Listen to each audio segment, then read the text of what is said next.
नमस्कार दोस्तों कांवड़ की यात्रा के दौरान सभी खाने पीने की दुकानों पर, रेस्टोरेंट्स पे, होटल्स पे कर्मचारियों के नाम, ओनर के नाम लिखने का आदेश जारी किया था, जिसको सुप्रीम कोर्ट ने निरस्त कर दिया था या सस्पेंड कर दिया था। अब फिर से नया नियम आ गया। अब फिर से योगी सरकार, मुझे लगता है इनके ऊपर सुप्रीम कोर्ट का कोई असर तो होता ही नहीं है। ये उसकी रिस्पेक्ट नहीं करना चाहते। अब कहते हैं कि खाद्य पदार्थों में मिलावट के आरोप के बाद अब सभी खाद्य दुकानों पर संचालक, प्रबंधक, मालिक का नाम प्रदर्शित करो। यानी कि होटल, रेस्टोरेंट, खाद्य सामग्री बेचने वाली दुकानों पर काम करने वाले शेफ और कर्मचारी, यानी कि जो खाद्य सामग्री बेचते हैं, दुकानें भी जो हैं, अब वो भी उसके ऊपर अपना सबका नाम लिखेंगे।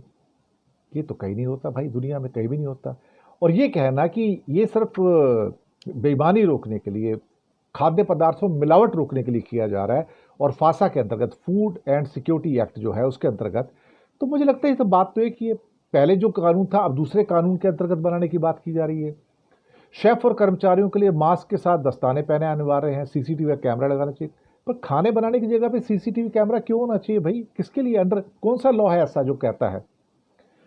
अब सुप्रीम कोर्ट ने इस पर अंतरिम रोक लगा दी, लेकिन पूरी रोक क्यों नहीं लगाई मुझे समझ नहीं आता।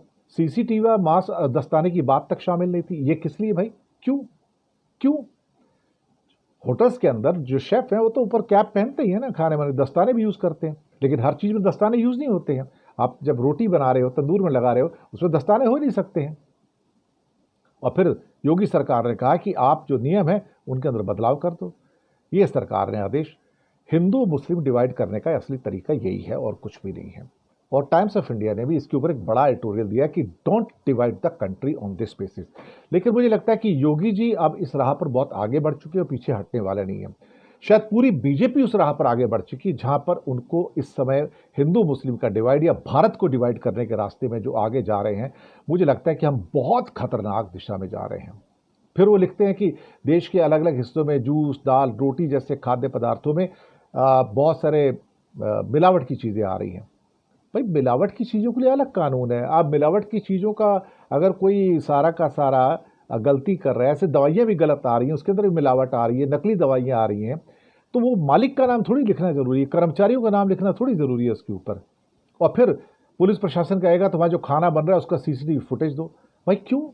अजीब सी कहानी है। तो बिल्कुल मुझे लगता है कि शायद वो चाहते हैं कि यहाँ से मुसलमान छोड़ के चले जाएं हिंदुस्तान से। अब तो फिलहाल यही है और भ्रम की स्थिति ना पैदा हो, और ये है और वो। सुप्रीम कोर्ट में जस्टिस ऋषिकेश राय और एसवीएन भट्टी की बेंच ने कहा था कि दुकानदारों को ये तो लिखना चाहिए कि किस तरह का खाना बेच रहे हैं, वेज है, नॉन वेज है, वो तो चलो ठीक है, लेकिन उन्हें मालिक का कर्मचारियों के नाम जाहिर करने के लिए मजबूर नहीं किया जा सकता। प्रशासन ये सुनिश्चित करे कि कांवड़ियों को शाकाहारी खाना मिले, साफ सुथरा, उनकी पसंद के हिसाब से हो। और इसके अलावा जो नियम जारी कर सकते हैं वो कर दें, वो तो ठीक है, लेकिन फिर से एक बार नाम हटा दिए जाए। सुप्रीम कोर्ट के आदेश के बाद दुकानदारों ने अपने नाम के बोर्ड जो थे वहां से हटा दिए थे, लेकिन एक बार फिर से अब दूसरे एक्ट के अंतर्गत दोबारा से, तो ये सुप्रीम कोर्ट के आदेश का उल्लंघन है।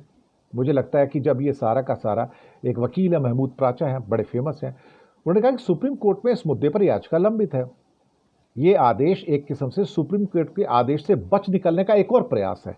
तो इससे पता लगता है कि योगी सरकार सुप्रीम कोर्ट की भी रिस्पेक्ट करने को तैयार नहीं है और मोदी सरकार उनको कुछ कहते ही नहीं है। मुझे लगता है कि यूपी का आदेश आम आदमी की भाषा में कहा तो सुप्रीम कोर्ट के आदेश की भावना के खिलाफ है।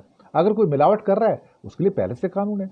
मिलावट के लिए आप ये लेके आना कि नाम लिखो, मुझे लगता है कि ये शायद फिर से चुनौती दी जाएगी और सुप्रीम कोर्ट का जो पुराना अंतरिम आदेश है वो यहाँ लागू नहीं होगा, लेकिन लागू होना चाहिए। अब क्या कहा जाए इसमें?